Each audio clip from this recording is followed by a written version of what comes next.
Welcome to the deep dive. Okay, let's jump right in.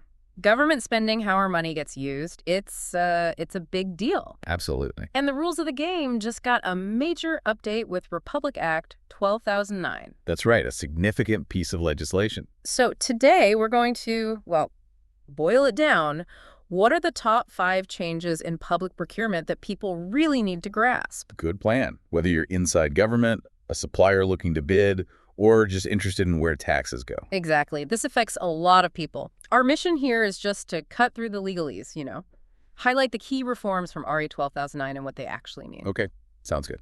Where should we start? There are some pretty fundamental shifts. Let's start with the process itself. The first point seems to be about making things simpler. Yeah. Simplified procurement procedures. Yes, that's a core theme. RA 12,009 aims to streamline how government buys things. Streamline how? Like less paperwork. Pretty much. Especially for things like repeat orders or using alternative methods. Those are for specific situations where standard bidding might not fit, and also for negotiated procurement. Okay, so less red tape, hopefully leading to faster results. That's the idea. Quicker delivery of goods and services. Can you give us a concrete example? Where would we sort of feel this change? Well, think about emergencies, like Yeah. disaster response. Right, speed is critical there. Exactly. Under the new rules, getting essential supplies like food, water, medicine, it can happen faster. There's less documentation needed up front in those urgent cases. So potentially aid gets to people who need it much quicker. That's a definite plus. Definitely. Okay, moving on. The second big area seems to be a major digital push. Oh, absolutely. This is huge. We're talking about a mandatory shift towards digital platforms. Mandatory, so not optional anymore. Correct. Think the enhanced Fill GPS system. That's the main government procurement portal, plus things like e-bidding becoming standard, submitting proposals online. It's really becoming the default way of doing business with the government. And the benefit there isn't just like convenience, there's more to it. Much more. Going digital massively increases transparency. It makes the whole process more visible. Which helps fight corruption. That's a major goal, yes. Harder to manipulate things when it's all tracked electronically. Plus, it saves time, saves paper, saves money. Right.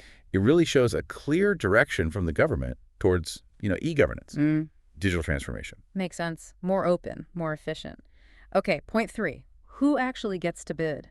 It sounds like RA 12,009 wants to help out smaller local businesses. That's a really important aspect. The policies now actively encourage participation from local producers, MSMEs. MSMEs, that's micro, small, and medium enterprises. Exactly. And cooperatives, too. Procurement policies are being designed to give them a better shot at winning government contracts. So it's about leveling the playing field a bit. Precisely. It promotes more inclusive growth. It means local businesses, community businesses, can actually compete. And that presumably helps local economies. Absolutely. Keeps money circulating locally, creates opportunities. Someone involved in drafting reportedly said something like, RA 12,009 isn't just for the big suppliers anymore. It's for the sorry store with a DTI permit, too. I like that. That makes it very clear. Okay, so broader participation. What about the people managing these procurements? Point 4 is about professionalizing them. Yes, a key development. Procurement roles are being formally recognized as specialized professions now. So it's not just like an add-on task for someone. And the law emphasizes building capacity, mandatory training, continuous development for procurement officers, and the BAC members, the Bids and Awards Committees. And the goal there is better performance. Better performance, higher standards, fewer costly errors, and ultimately improved accountability for how public funds are spent. So agencies need to invest in training their people. They do. It's an action point for them, definitely. Better skills should mean better, more responsible spending. Got it. Okay, final point, number 5. This seems crucial.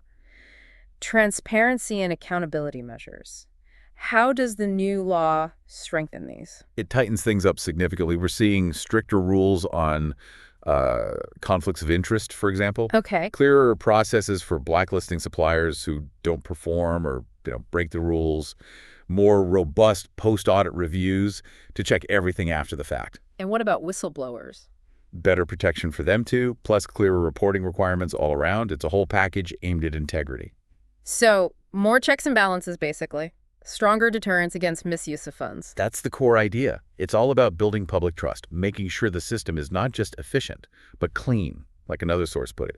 Procurement is now not just about buying, it's about buying right. Buying right. I like that summary. Okay, so to quickly recap, RA 12009 is pushing for efficiency, going digital, bringing in more local players, upskilling the professionals involved, and seriously boosting transparency and accountability. That covers the main thrusts, yes. Significant changes across the board. So, what are the immediate next steps people should be thinking about?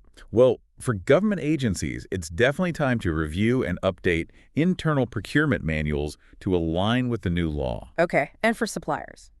Get registered or make sure your registration is current on the Phil GPS platform. That's where the opportunities will be posted.